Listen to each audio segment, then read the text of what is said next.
Todos los años, a mediados de primavera, una extraña cacería tiene lugar en la laguna de Fuente de Piedra, en el sureste de España.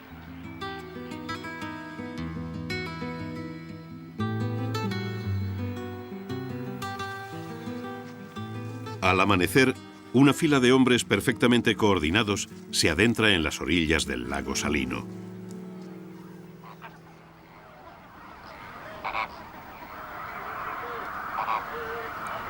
Es la época de cría de los flamencos comunes y millares de nuevos pollos han venido al mundo hace apenas 2 meses.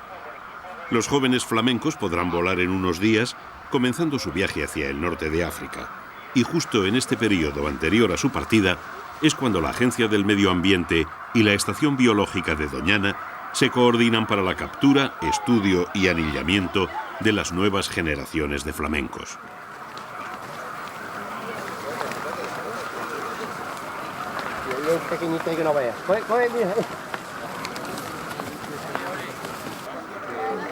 La laguna de Fuente de Piedra cuenta con la colonia de cría de flamencos comunes más importante de Europa, con más de 12.000 parejas. Los estudios que se realizan gracias a estas capturas han permitido a los científicos conocer más a fondo los requerimientos de la especie, desvelando el valor de una laguna estacional que se tenía por un terreno baldío.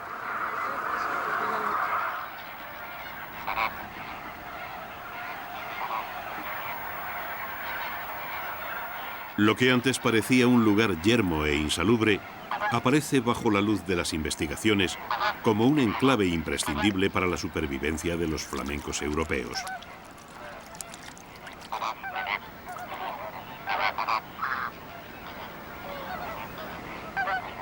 Las aguas salobres son el sustrato donde proliferan algas unicelulares y crustáceos diminutos que se convierten en el alimento de millares de flamencos durante el delicado periodo de cría.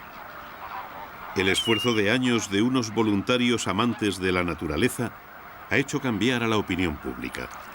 Lo que se tomaba por un foco de enfermedades, una laguna que había que desecar, se ha convertido en una reserva integral admirada por el público, donde los flamencos europeos pueden garantizar su supervivencia.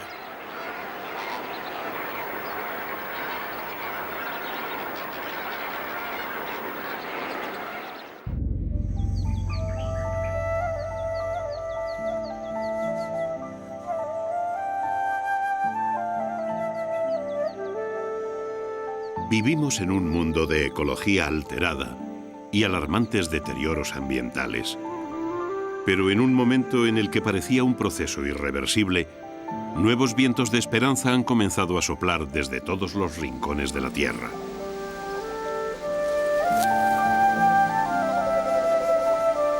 Ahora sabemos que la protección de nuestro medio ambiente, de nuestra ecología, es una tarea global donde todos los seres vivos y su entorno están relacionados. Cada individuo es importante, cada especie es única e irrepetible y cada ecosistema es una complicada estructura que permite la continuidad de la vida.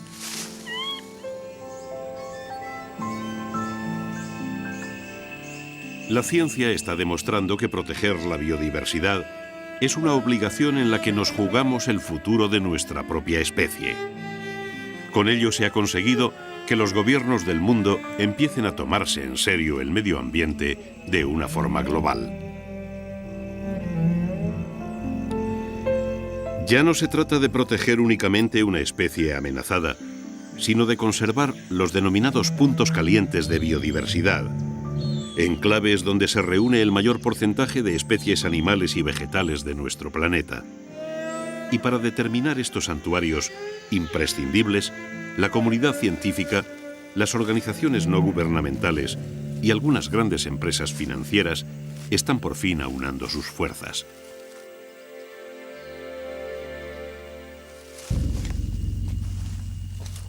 Organizaciones como Conservación Internacional o el Field Museo de Chicago llevan desde 1989 organizando lo que denominan RAPs, o programas de evaluación rápida, que muestrean la riqueza biológica de determinadas zonas en peligro para determinar si son puntos calientes que deban protegerse. Paralelamente, Grandes compañías farmacéuticas están financiando la preservación de zonas de selva tropical para poder investigar en ellas en busca de nuevos fármacos. Una bioprospección, como se ha denominado, que convierte la conservación de la selva en un bien rentable para el país que la posea. Las iniciativas se están poniendo en práctica, pero para tener éxito deben tener en cuenta el factor tiempo.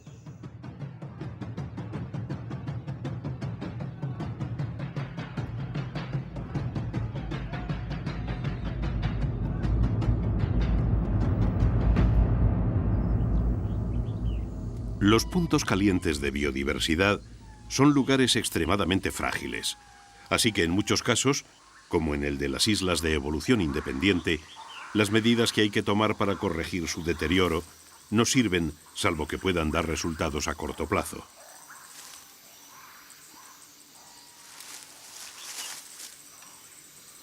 En Madagascar, una isla que se independizó del continente africano hace 165 millones de años, el 90% de las especies vegetales y el 83% de las animales son endémicas, es decir, no se pueden encontrar en ninguna otra parte del mundo.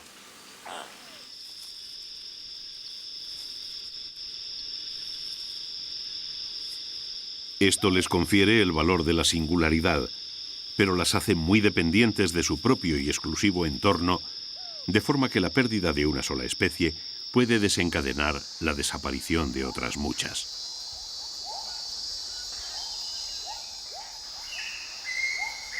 Aquí todo ser vivo es indispensable e insustituible, y toda forma de vida, por insignificante que parezca, es única e irrepetible.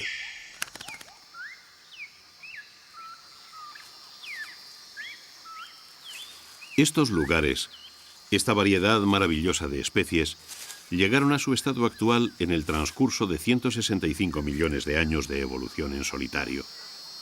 Y sin embargo, han bastado los 2000 años que lleva el hombre en la isla para hacer desaparecer muchas de ellas. Y hoy, con la destrucción masiva de sus hábitats, podemos acabar con la mayoría de las que quedan en apenas unas décadas.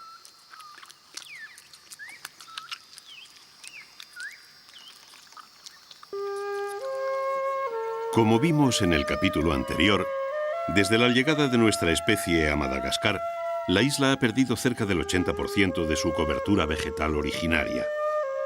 Solo en la segunda mitad del siglo XX han desaparecido la mitad de sus selvas tropicales, convirtiéndose en pobres campos de cultivo.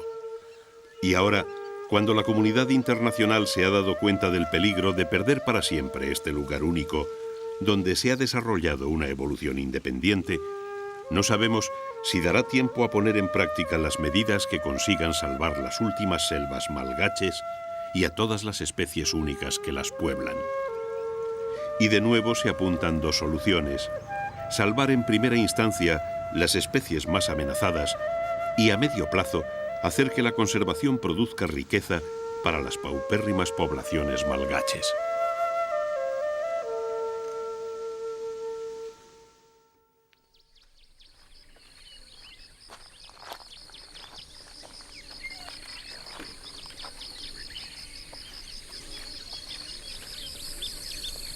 Mientras nuevas tecnologías y fondos internacionales ayudan a las poblaciones a desarrollar cosechas más productivas y ecológicas, un programa que engloba a más de 30 organizaciones zoológicas de todo el mundo está estudiando y reproduciendo las especies más amenazadas a fin de asegurar su supervivencia.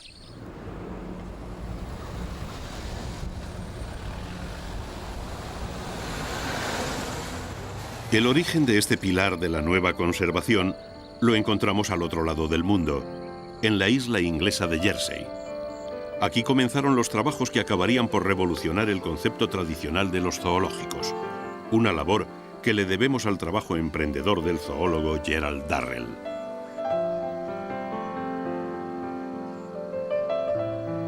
Darrell consiguió hacer realidad su sueño de crear un zoológico donde las especies más amenazadas del mundo pudieran reproducirse para luego repoblar sus hábitats originales.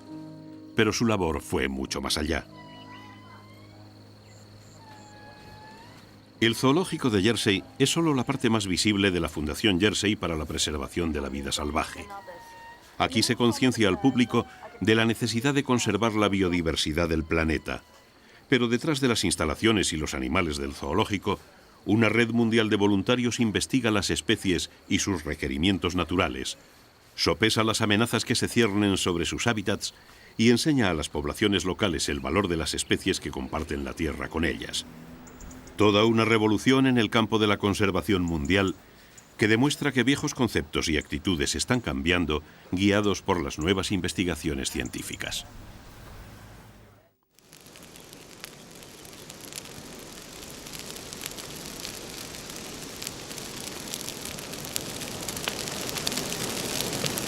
Fuego en los límites de la selva costarricense.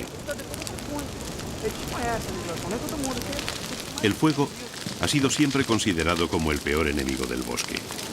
¿Cómo se explica entonces que los causantes anden a sus anchas en el interior de un parque nacional como este de Santa Rosa? Nuevos conocimientos han llevado a nuevos cambios. Un equipo de voluntarios del Servicio de Parques Nacionales de Costa Rica, prende fuego al pasto de áreas deforestadas con una doble intención: instruir a nuevos voluntarios en la lucha contra el fuego y enriquecer el suelo para una lenta y paulatina regeneración hacia la selva original. Porque ahora sabemos que el fuego, que destruye selvas enteras, tiene también un papel revitalizador en determinadas circunstancias.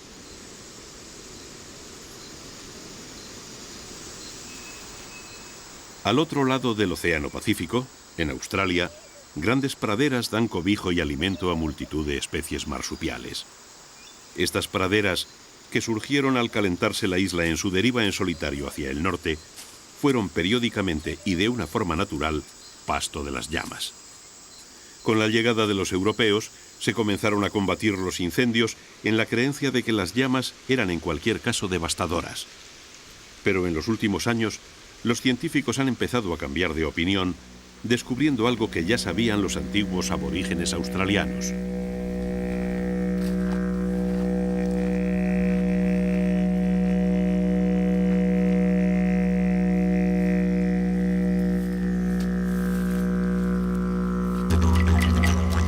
En determinadas zonas, los incendios controlados revitalizan el suelo y las poblaciones vegetales que lo colonizan, regenerando el ciclo del carbono y rejuveneciendo toda la comunidad vegetal. Estos incendios provocados se realizan bajo control en parques nacionales de todo el mundo. Los conocimientos científicos están convirtiéndose en un arma fabulosa de la conservación.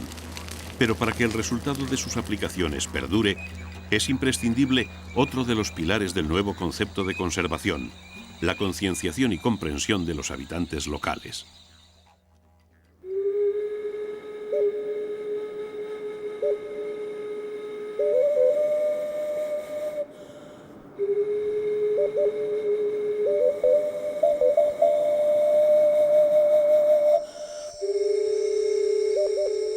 Las compañías madereras llevan años arrasando las selvas del sudeste asiático.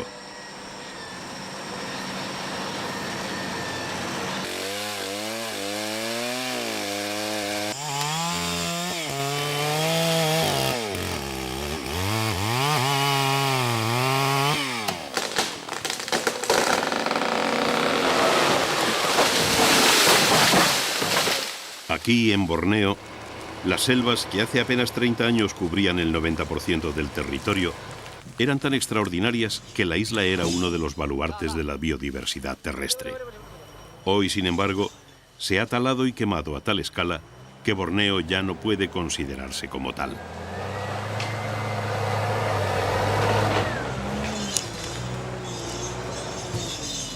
La destrucción de las selvas arrastró a sus especies, muchas endémicas y amenazadas. Una vez más, la dependencia entre ellas mostraba el peligro de destruir parte del tejido en el que se sustenta la vida.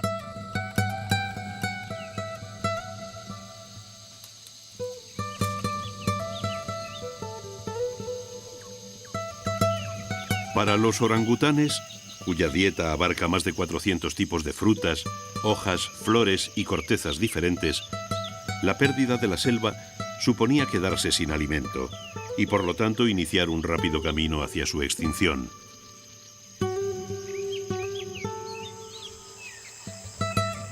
Pero por suerte para la selva y para los orangutanes, estos grandes simios han captado la admiración y simpatía del público y ahora son la punta de lanza de los conservacionistas en Borneo, la última esperanza de sus selvas amenazadas.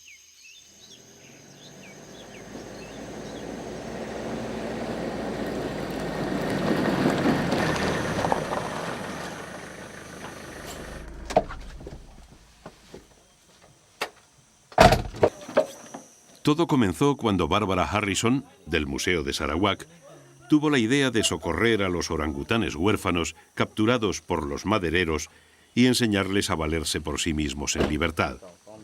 La tarea no resultó fácil porque los orangutanes tienen una infancia muy larga, donde dependen exclusivamente de sus madres, que les enseñan no solo qué comer, sino cómo obtener y preparar su comida.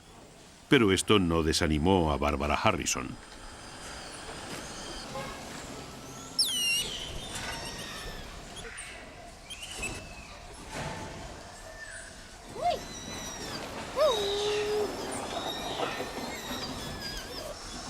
Su iniciativa ha dado lugar, tras 50 años de trabajo, al Centro de Rehabilitación de Orangutanes de Sepilok.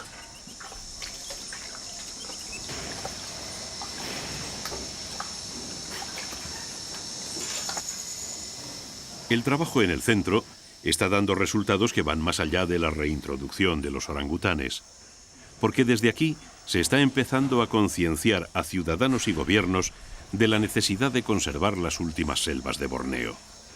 Y la clave, una vez más, es el público que llega atraído por estos expresivos primates que tanto nos recuerdan a nuestra propia especie.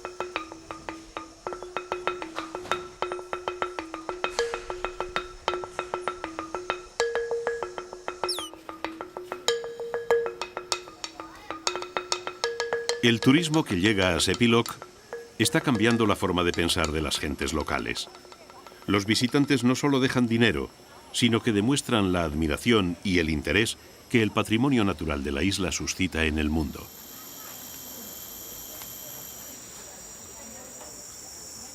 Las madereras que provocaron los incendios que han devastado las selvas de Borneo se han quedado sin el apoyo de los gobiernos de la isla, que están empezando a pasar las concesiones a ONGs dispuestas a pagar por conservar.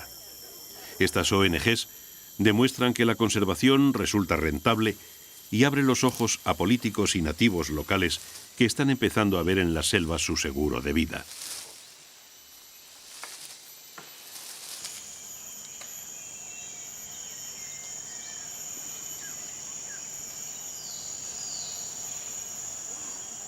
Al disminuir la deforestación, algunas especies que parecían abocadas a la extinción han vuelto a tener esperanzas de futuro.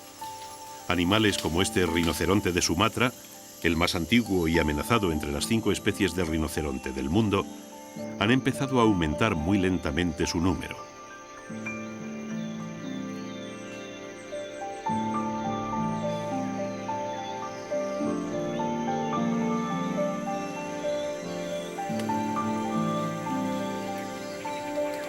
Y al ver en las selvas un valor tangible, las poblaciones locales que antes quemaban el suelo para obtener un par de cosechas raquíticas, participan ahora en la reforestación de los terrenos esquilmados.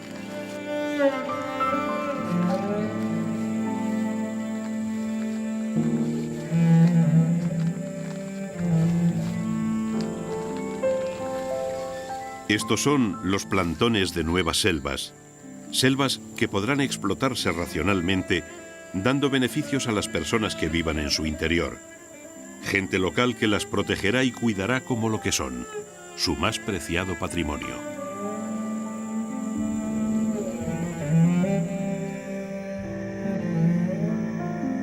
Y poco a poco, el milagro parece hacerse realidad, y nuevas selvas empiezan a plantarse allí donde se las había talado y quemado durante generaciones.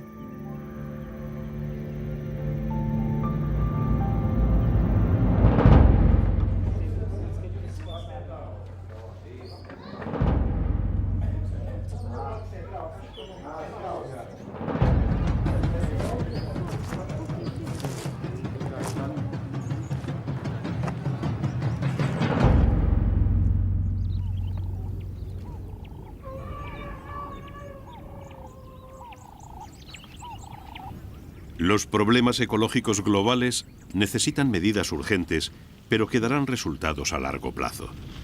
Mientras estos se producen, acciones de carácter local están consiguiendo mantener especies y ecosistemas con medidas directas y puntuales que dan tiempo a que las medidas globales más importantes den sus frutos.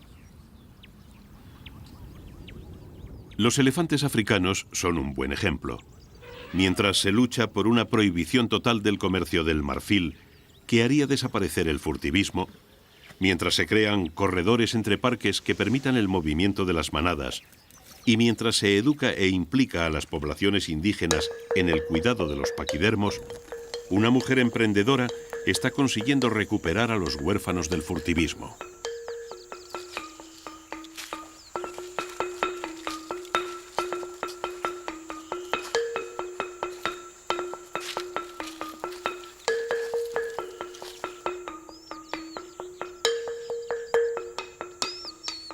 En las afueras de Nairobi, en Kenia, el orfanato de Daphne Sheldrick acoge a los pequeños paquidermos que han perdido a sus familias.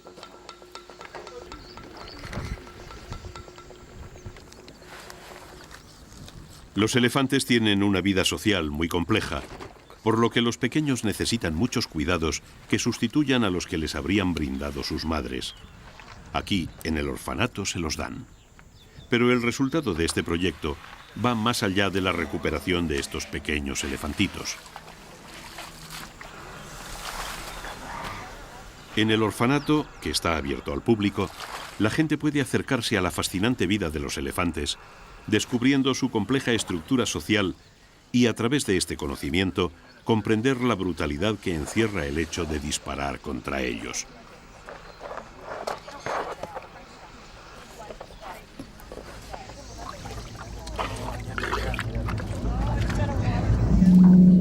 El orfanato acoge también a otros colosales huérfanos.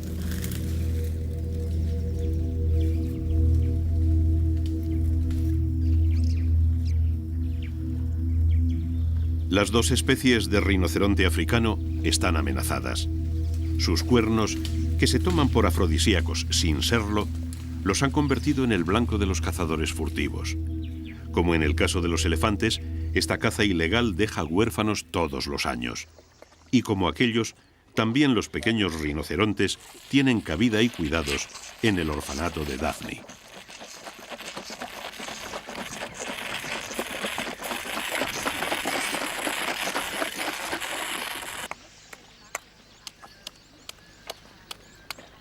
Así se siembran las semillas de una nueva conciencia. Cada visitante que acude al orfanato aprende a querer a los huérfanos de Sheldrick. Y elefantes y rinocerontes ganan amigos en su desesperada lucha por la supervivencia. Unos amigos de los que dependerá su futuro.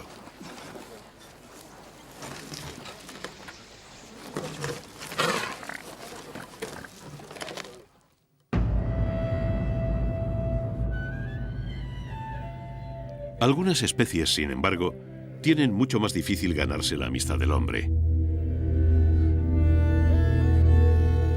El lobo ha estado presente en nuestras pesadillas desde niños.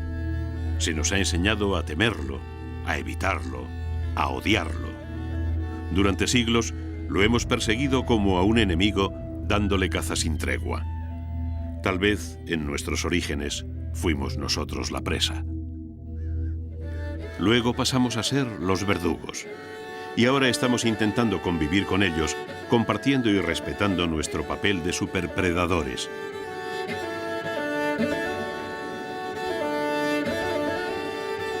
El Parque Nacional de Yellowstone se creó para evitar la extinción del bisonte de pradera americano. Fue el primer parque nacional de la historia y hoy es el pionero en la reintroducción del lobo.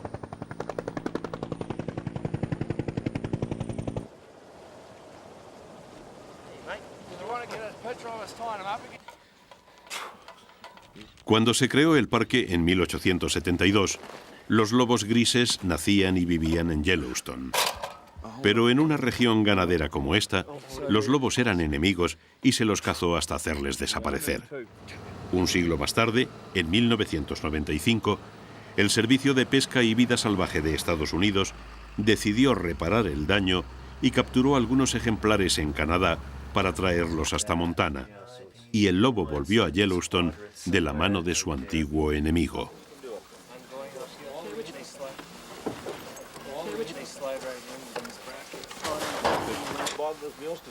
Después de años de preparación, en 1995 se trajeron 14 ejemplares y al año siguiente otros 17 desde British Columbia.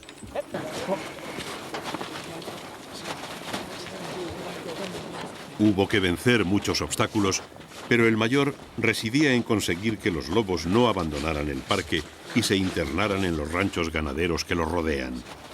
Había costado demasiado trabajo concienciar a las poblaciones limítrofes como para tener prisa al final, así que los lobos se soltaron progresivamente después de haber permanecido cautivos en cercas montadas dentro del parque y después de haberles puesto radiocollares para poder seguirlos en todo momento.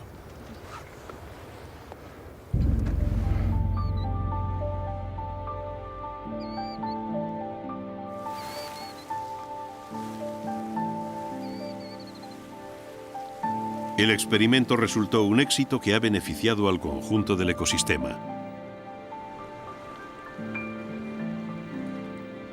Hoy, más de 120 lobos viven en Yellowstone, ejerciendo su antiguo papel de superpredador.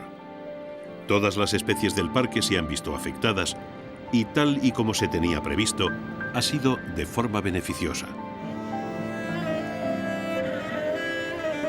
Los herbívoros, como los uapitis, alces, berrendos y bisontes, han saneado sus poblaciones.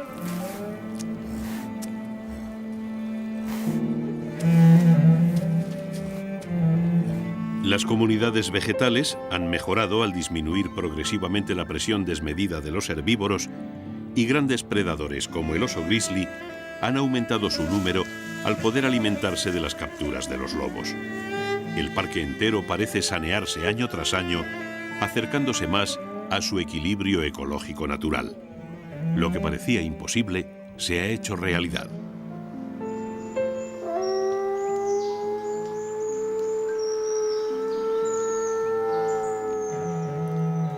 El hombre ha devuelto aquello que le había quitado al parque, su gran cazador, el encargado del vértice de la pirámide trófica. Y hoy, de nuevo, la sombra del lobo se deja sentir en Yellowstone.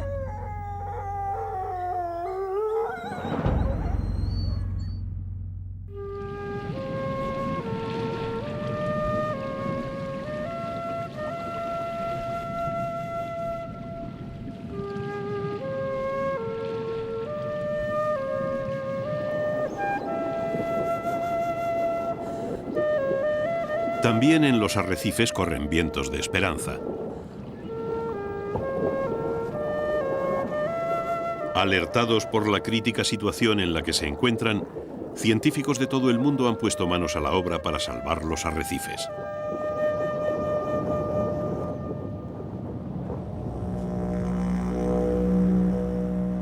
En Australia, donde se encuentra la Gran Barrera Recifal, la mayor barrera de arrecifes del mundo, los investigadores han dado la alarma mundial por el deterioro debido al calentamiento general de nuestra atmósfera.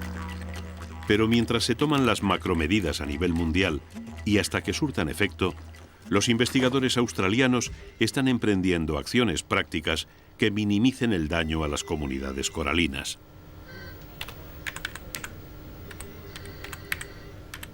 Basándose en los datos que se obtienen de minuciosos proyectos de investigación, la comunidad científica aporta a las agencias gubernamentales el conocimiento que marca las nuevas leyes para el cuidado y protección de los arrecifes. Estas leyes tienen aplicación inmediata y aquí, en Australia, están dando resultados esperanzadores.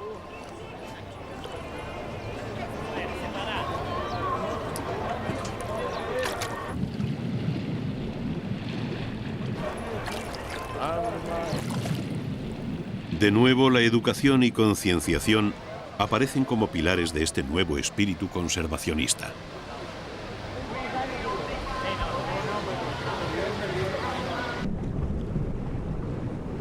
Educar al turismo que acude a la Gran Barrera es reclutar defensores de la comunidad coralina.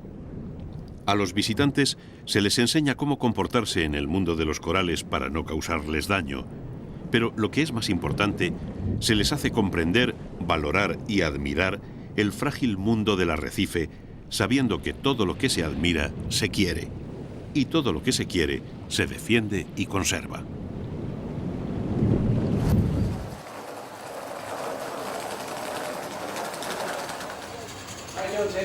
Hey, Patty. No messages? No. Okay.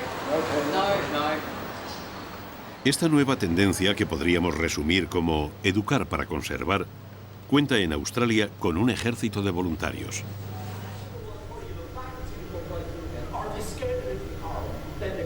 En Cairns, en el noreste australiano, el biólogo Paddy Colwell imparte clases sobre el arrecife de forma gratuita. Lo importante es que la gente admire el arrecife, que comprenda cómo funciona, qué papel realiza y qué terriblemente frágil resulta.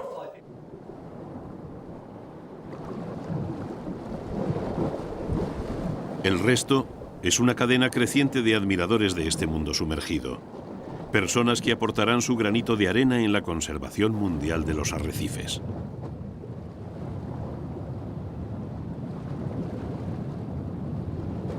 La masiva afluencia de turismo internacional a la Gran Barrera hace que las enseñanzas de gente como Paddy Colwell se extiendan por todo el mundo. Es una forma nueva de concienciar y la mejor manera de hacerlo.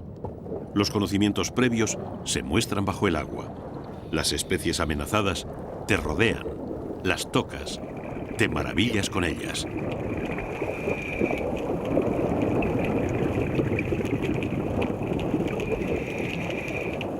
Aprender el funcionamiento del arrecife es importante. Conocer sus especies te acerca a admirarlo. Pero es aquí, sintiendo y palpando su interior, cuando comprendes la importancia intrínseca que tiene.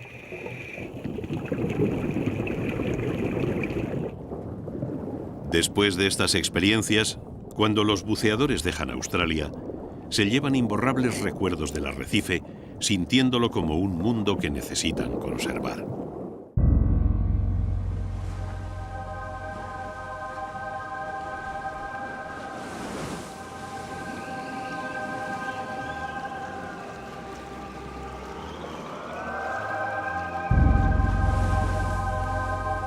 En las antípodas de la Gran Barrera australiana, otra lucha incruenta por los ecosistemas marinos está ganando importantes batallas.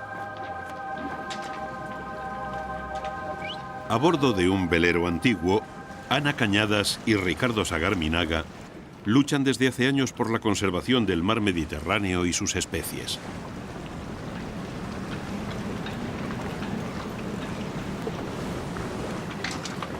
Juntos formaron Alnitak, una ONG destinada al estudio y conservación de los ecosistemas mediterráneos.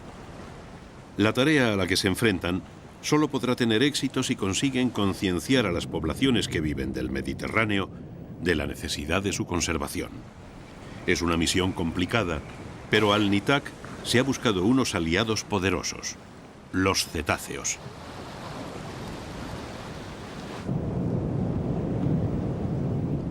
De la mano de delfines, calderones y ballenas, Ricardo y Ana están consiguiendo que su mensaje cale en la sociedad. Los delfines y el carismático Toftevaag, el barco de la organización, se han convertido en excelentes mensajeros para hacer llegar al público la información acerca del medio ambiente marino y los problemas a los que se enfrenta.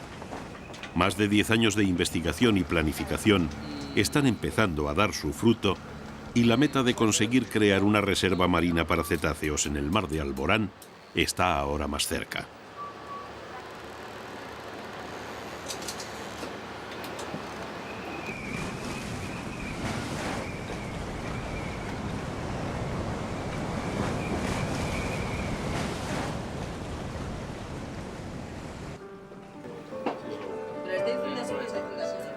Gran parte del éxito de Alnitak reside en su planteamiento de dividir su trabajo en dos grandes líneas de acción. Por un lado, se planifican y desarrollan trabajos de investigación enfocados a alertar a la comunidad científica de los problemas del Mediterráneo. Por otro, paralelamente, se desarrollan estrategias de comunicación social que hacen que el público, las comunidades costeras que viven del mar y sus riquezas, sean conscientes de la necesidad moral y práctica de conservar el ecosistema marino con todas y cada una de sus especies.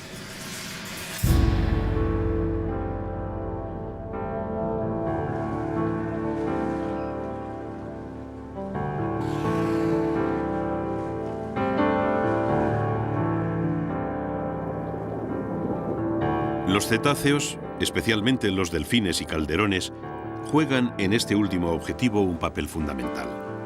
Todos nos sentimos atraídos por estos animales inteligentes y sociables. Son, pues, emisarios eficientes de cuantos problemas sufre su entorno. Es indudable que nos sentiremos más conmovidos por los problemas de un delfín o de unos calderones como estos que por aquellos que padezcan unas gorgonias, unos chanquetes o unas medusas. Pero como los problemas de los ecosistemas afectan a todas sus especies, estos mensajeros privilegiados consiguen una concienciación social que beneficia a todas las criaturas del mar.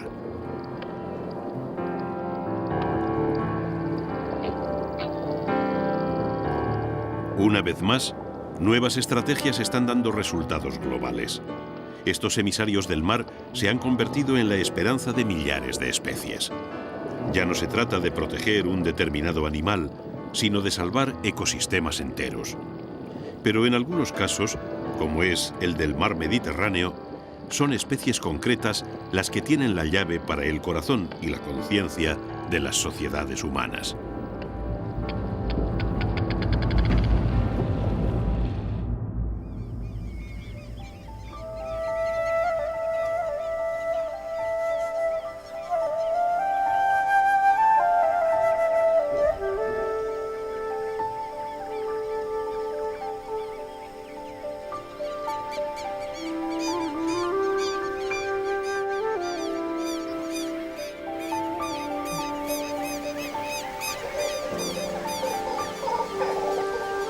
Los conocimientos científicos nos han descubierto la importancia de cada especie dentro de su ecosistema.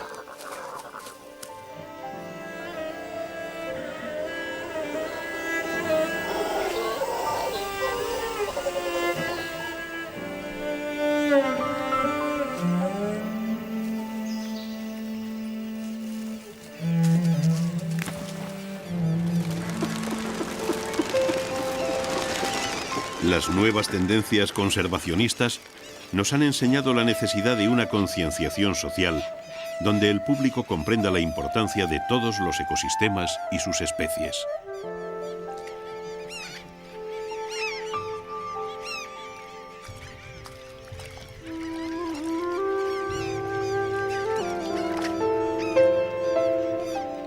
Pero la realidad, la visión pragmática de nuestro mundo, deja muy claro que solo conseguiremos conservar aquello que de una forma u otra dé beneficios a los habitantes locales.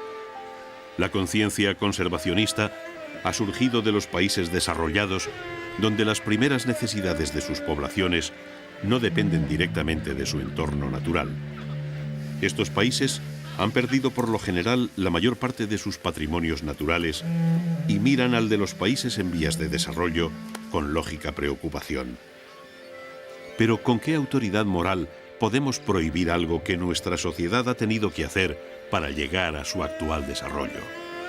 ¿Cómo evitar que talen, cacen, quemen o desequen áreas si es el alimento de sus familias lo que está en juego? ¿Cómo explicarles el tesoro natural con el que cuentan si están preocupados por la supervivencia de sus familias? ¿Cómo hacerles respetar a animales amenazados si son un peligro para la vida de sus hijos o su imprescindible ganado? Aquí, en los llanos de Venezuela, encontramos un ejemplo clarificador. El área de los llanos se divide en hatos, grandes fincas ganaderas, donde cebúes y caballos pastan a sus anchas al cuidado de unos pocos llaneros.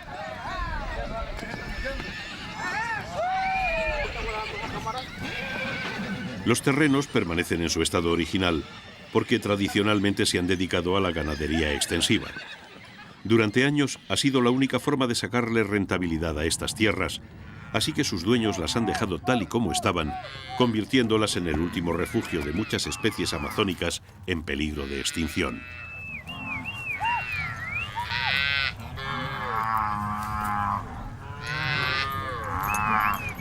Pero los llanos no es un territorio rico para la ganadería, y los animales sufren grandes limitaciones y enfermedades que les hacen cada vez menos rentables.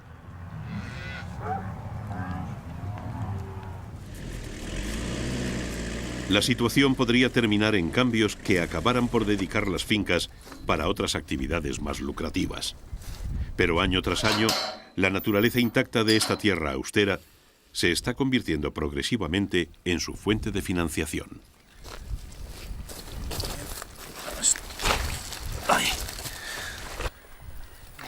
Organizaciones conservacionistas internacionales financian proyectos de investigación dentro de los hatos para el estudio y protección de especies amenazadas, inyectando divisas a un territorio económicamente deprimido. Ahora hay estaciones biológicas dentro de las fincas de los ganaderos, estaciones que aportan divisas compatibles con la ganadería. Y de forma inmediata, algunas especies se han visto beneficiadas. El cocodrilo del Orinoco era hasta hace poco un enemigo mortal de los llaneros.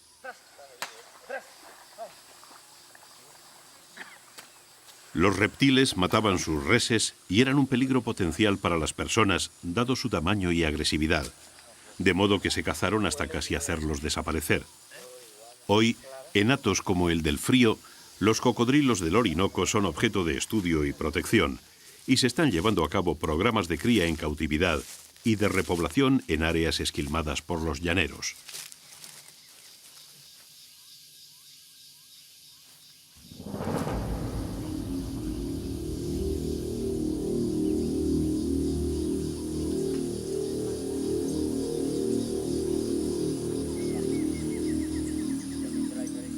Este campo de estudios, donde los científicos y conservacionistas del mundo desarrollan sus programas sobre el terreno, recibe una fuerte inyección económica por las especies más amenazadas, convirtiéndolas en algo rentable. Los propietarios salen ganando, los conservacionistas salen ganando, la ciencia y el conocimiento salen ganando, y el cocodrilo, desde luego, sale ganando. No es de extrañar, pues, que la población de cocodrilos del Orinoco haya empezado una lenta pero prometedora recuperación en los hatos de los llanos de Venezuela.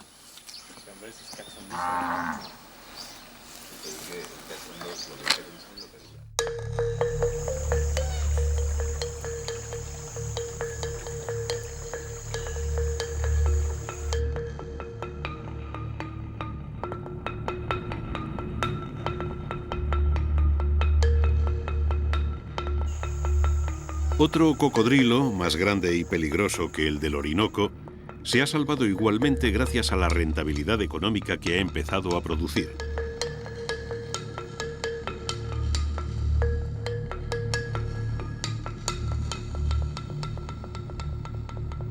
Con sus 8 metros de longitud máxima, el cocodrilo marino es el mayor reptil del mundo.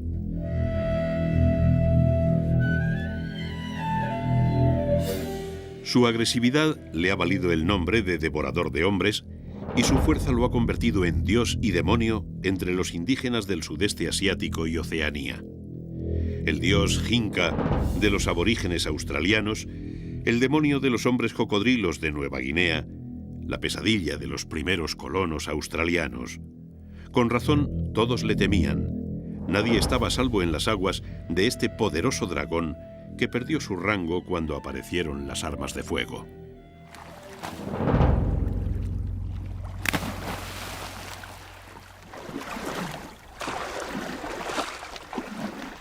La caza indiscriminada estuvo a punto de hacer desaparecer al cocodrilo marino. Pero entonces una nueva alternativa se les ocurrió a los naturalistas y granjeros australianos. Una alternativa que salvaría la vida a la especie.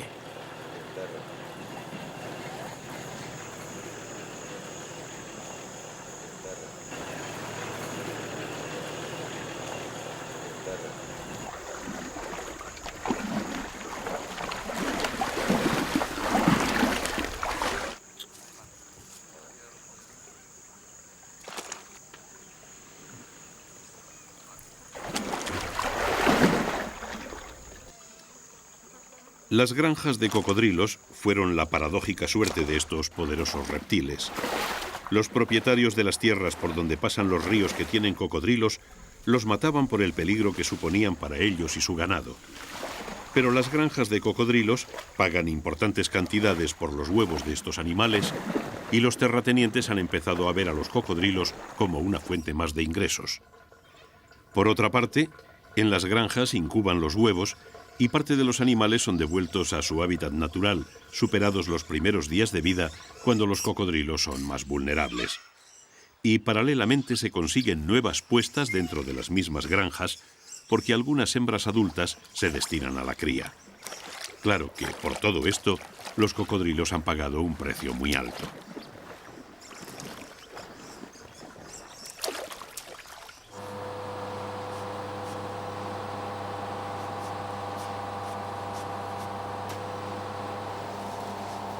La piel de los cocodrilos marinos es el mejor cuero del mundo. Una piel por la que se pagan grandes cantidades. Pero aún así, al cocodrilo marino le ha salido más que rentable. Y a los granjeros de cocodrilos también. Porque junto al cuero, nuevas fuentes de ingresos han aparecido en forma de turismo. En las mismas granjas donde se vende la piel de los cocodrilos, se están empezando a montar espectáculos para que el público conozca y admire a este poderoso saurio.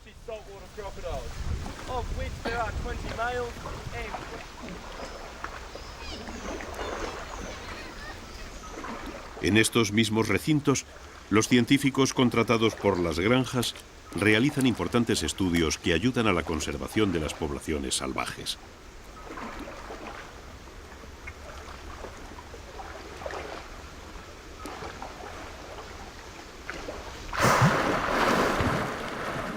Y las charlas y enseñanzas de los monitores de las granjas muestran la forma de evitar ataques de este superpredador mientras educan a la gente para que admire y valore esta reliquia superviviente de otras eras. Esta es la piedra angular de la nueva conservación, la esperanza para las especies y los ecosistemas amenazados. Un turismo dispuesto a pagar importantes sumas a cambio de disfrutar de los últimos espacios naturales que aún permanecen en estado salvaje.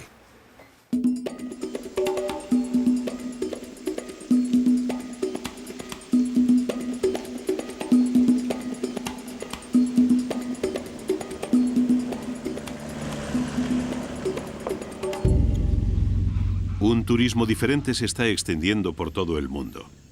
Estos nuevos viajeros buscan reencontrarse con la naturaleza, sentir el ancestral pulso de nuestros orígenes, dejarse llevar por la llamada de las tierras vírgenes.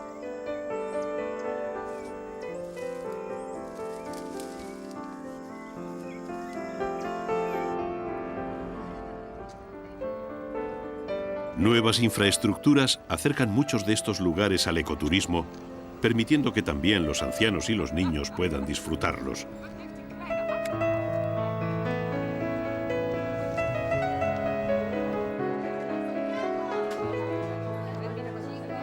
Cada día nuevos espacios naturales se abren al turismo.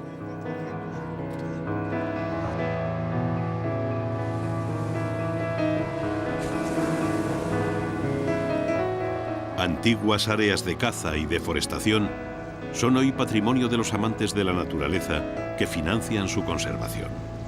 Y los viajeros pueden acercarse a especies que hace algunos años hubieran creído peligrosas y temibles.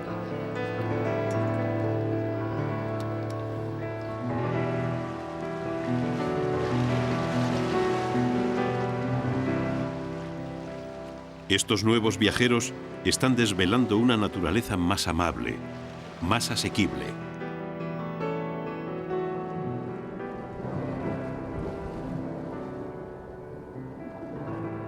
Antiguos monstruos hacen las delicias de estos audaces turistas. Y guías instruidos acaban con tabúes muy extendidos, mostrando la realidad de la naturaleza y sus especies.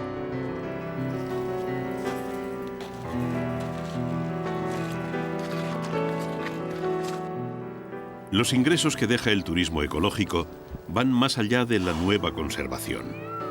Los nuevos proyectos ecoturísticos cuentan con las comunidades indígenas locales que tienen prioridad en su gestión.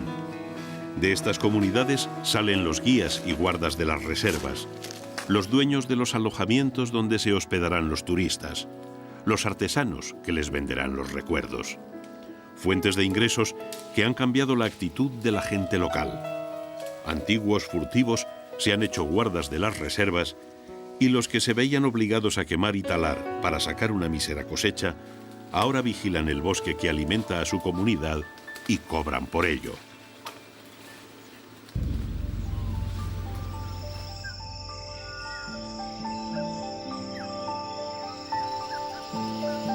Corren vientos de esperanza para una naturaleza al borde del abismo. Y un futuro común y prometedor se abre ahora para los últimos santuarios naturales y sus habitantes, incluyendo a la especie más controvertida y adaptable de todas, la única que tiene la capacidad de corregir sus errores. Nosotros, los seres humanos.